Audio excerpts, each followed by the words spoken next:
itti haqan akka maan utoo bitti haqan welkaa ittilleen dhadhaan deemanii san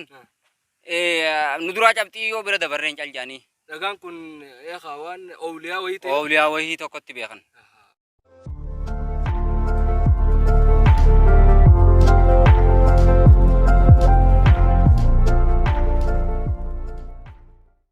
بسم الله الرحمن الرحيم الحمد لله الصلاة والسلام على رسول الله وعلى آله وأصحابه ومن والاه وبعد السلام عليكم ورحمة الله تعالى وبركاته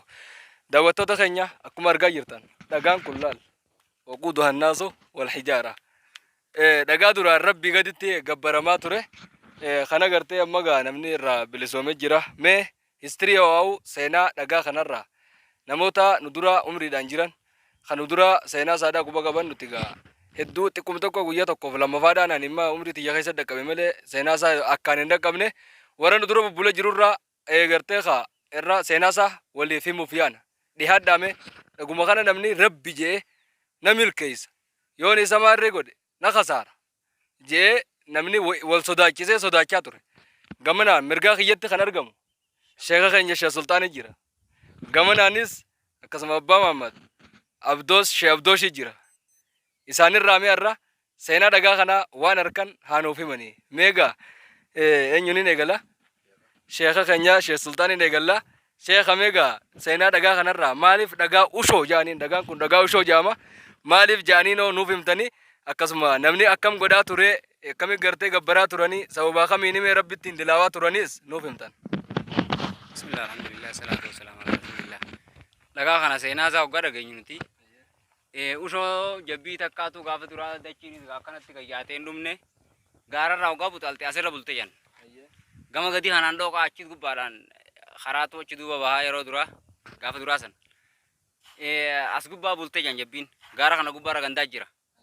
ganda kanarraa buxaalaa dhuftee harmarra bulte jan akkasitti dhagaa ushoo jaaniini jan taariika hoggaa dhageenyu yaaminsiisaa sani jan shammadduun karaa kana deemtee aanan shammaddu aanan itti neexee bira dabarti warri asoonolaan hammi kun guutumatti gurraacha maaliif gurraacha wanni gurraachamuuf dhadhaatti haqan warri dhadhaan deemu dhadhaatti haqan itti haqan akka maan utoo bitti haqan welkaa ittilleen dhadhaan deemanii san nu duraa cabxii yoo bira dabarreen caljaanii dhagaan kun eegaa waan awliyaa wayii ta'e awliyaa wayii tokkotti beekan dhagaa ushoo jedhaniin aananii sitti facaasan gisee willeetti qicaniituma kaasarraa itti facaasanii bira dabran warri bobbaa asiin gad deemu kagartee aanan hin qabne dhiirii mureetii asiin tara lama sadi dhahee bakka takkarra kaa'ee bira dabra kabajaa siin dhabne jechuudha kabajaan dhabne akkasitti wayii dhiyeessaniifi akkuma dhagaa gaafa duraa warra Banu Israa'el keessatti qalloo qarri booloo zubaaban jee teeticha aawoo isaanii san waa dheesitu malee dabartuu hin jenneen teetichallee taatu homaas darbii jaaniin jee teeticha taatu maan qabu jee tokko darbe jeeqa akkas jeeqa rasuulli alayhi salaatu wasalaam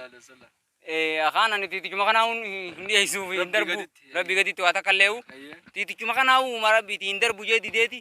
san immoo isan ijjeesanii kajjeefame jannata kutee jeeqa rasuulli alayhi salaatu wasalaam akkasitti kaa wallaalaan nama hedduutu waan kana gabbaraa ture ni gurraacha magaa turaan kun kanatti amma tooyini dhufeeti ni addaate ni bilisoomeewu ni bilisoome alhamdulillah maasha allah gaa shayina keenya akkuma amma argaa jirtan yaamamicha dhagaa kanaatiif akkasuma namoonni haala kamiin dhagaa kana simachaa turan yoo gabbaraa turan waan jettu isiniif isa fakkaate mee gamanumaan abbaan Muhammadis yoo Shee Abdoosh gamanatti gartee argama amma majlisarraa galaa jirani madda Raashid gaa warra bobbee qara'aa jiru nis daddalagachaa nis gartee qara'aa ganamamma zaatana dura qara'aniiti amma ol deeman as booda amma ooruu isaaniitti dalagatan akkasitti madda Raashid warri jaa ka isin dhiiroo namaa akkamiyyattan san kunoo isaan kana gamanumaan gaamee seenaa dhagaa kana nuuf himaa isinis. Bismillah yaaboonis gaafaan ijoollee takka xiqqoo haakanii yaadadha hoggaan asiin bobbaa gad deemu eegumaan bira ga'ee yaadadhe ibduuba ol deebi'ee akka kana eddaa dhagaa kana kana godhan jeetuma ol deebi'ee dhiirii xiqqoo cabsadhe ideerra kaa'ee bira dabra akka waayyoo mureerra kaa'uu baadde bira dabruu natti hin dhiifnetti hoggaan bira ga'ee riif akkana godhan ibduuba deebi'eetumaan dhiirii xiqqoo takka cabsee ideerra kaa'ee bira dabra akkuma waan san malee hin dabarree na fakkaatti bakkuma irra kaayan sanirraan kaa'ee amma dhadha'uu sanillee waan beeku. An dhadha'uu sanillee hin beeku. Ibduuba ol deebi'een muree irra kaa'ee bira dabra. Sodaan dhagaa sanii immoo gaafa ijoollee isin keessattuu Ka abbootii teenya akkas godhaa mire nama guddaa akkas godhu godhaami.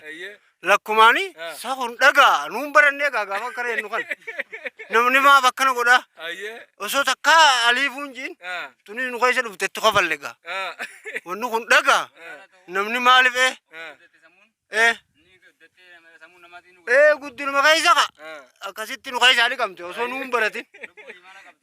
alhamdulillahi amma dhagaa hin fayyaddu ibduu jettanii rakkinni ilmi namaatti jiru ka ammarra nu gale laal akka rabbi laalu jiranii isaanii ka alhamdulillahi amma gooloon biyyarraa kaate biiti bilisoomte alhamdulillahi. Maashaallah akka gartee kun amma agartan kan dhagaa isaan warra nu dura bubbule warra sodaan dhagaa kanaatu gaafa ijoollee isaa hedduu namni waan irra hedduun nama sodaatu isaan dhaqqabde nuti immoo isaanii warri gartee nu dura kun dhagaa gaafa isaan jaansanii nuti viibuu isa dhaqqabne gaafas nuti sodaan saadhaa nuun geenye nu duratti namuu sodaachuu dhiise jechuudha. Kanaaf gaabbuleeyyan keenya akkuma gartan kana kunoo daawwadhaa isin jenna gaa rabbi gaditti namni kunoo akkanaa kana gabbaraa ture dhagaan qubaa hin qabu gaa akkanuma fidaniituma irra dibanii waan biraa irraa gurraachomsanii amma kun akkana bareedee dhagaa fakkaate ifiifuu bilisoome jechuu feenati maasha Allah gaa akka rabbiin subhaanahu wa ta'aalaa je'etti quraana keessan maal jechuu jira yaa ilma namaa sodaadhaa ibidda maal hin qabsiifamu namaa fi dhagaa duraan gabbaramu amma kanuma faadhaan qabsiifamu ta'a jechuudha. Ibiddi qabatee taa'u jira kanaafi nama fuudhanii walumaanuu irra darbanii buu jeetuma kaa jechuudha ibiddi jahannam rabbi jahannam duraan waa baasu mee guddina dhagaa kanaa bira ol dabarree laaltanii dhagaan guddaadha hoggaa gubbaa gallaalan ammoo lafa keessa waan akkaan seenee jiruuf wanni fakkaata mee daawwattoota keenya oliiq agarsiisi hizzaa baala dhagaa kanarra guddaa gaa karaa irratti agarree hin beeynu meegaa daawwattoota keenya irraa baha Oromiyaa aanaa Baabbileetti argamna kunoo laal eegaa amma asiin xiqqaa fakkaatu malee dhagaan silaa gamasittichi baanii kan guddinni isaa mul'ata gamasiin irra guddaadha reefuu gaa jalaa mul'achuu dadhabne kanaaf arraaf gartee hanguma kana nuuf guddifadhaadha insha Allah gaa dhagaan hin dhibu dhagaa gurraachaa Kaabaa keessa jiruunu Umar maal jedhe khagaaraa kan agarsiifna agarsiisaa deema watto warri daawwattoonni keenya warreen ala jirulleen akka gartee bakka tana ni beekan waan ta'eef haa bohareeniin jechuu fedheeti isheen maal jigaa Umariin radiyallahu anhu wa ardaa dhagaa gurraacha namni dhungatu saniin yaa dhagaa jeen dhagaa gurraachaan inni a'lamu annin beeka annaka hajarun ati dhagaadha لا تضر ولا تنفع إن فيدوني سن دبدو سلا إرجع ربي خسدونغتو أرجو بعده أن سندونغتو جين أمة والله لا برت خناف أكسجرت دعان وان نما فيدو سنكابو وان نما دبو ستاكا هنكابو ونما تكلين ربي قدت نما سن فيدو نما سن دبدو خناف خنو قرت خنا سنداو كيفنا رانتنا ميجا الراف هنقوم خنا نوف قد فدادا daawwattoota keenya hanga inshallah waan tanarra ajaa'ibaatiin walitti deebinutti yoo gartee sagantaa biraatiin walitti deebinutti hanguma kana gartee nuuf guddifadhaa nagaa rahmaan keessa nuuf jiraadhaa. Assalaamu alaykum wa rahmatullahi ta'ala wa barakaatuh.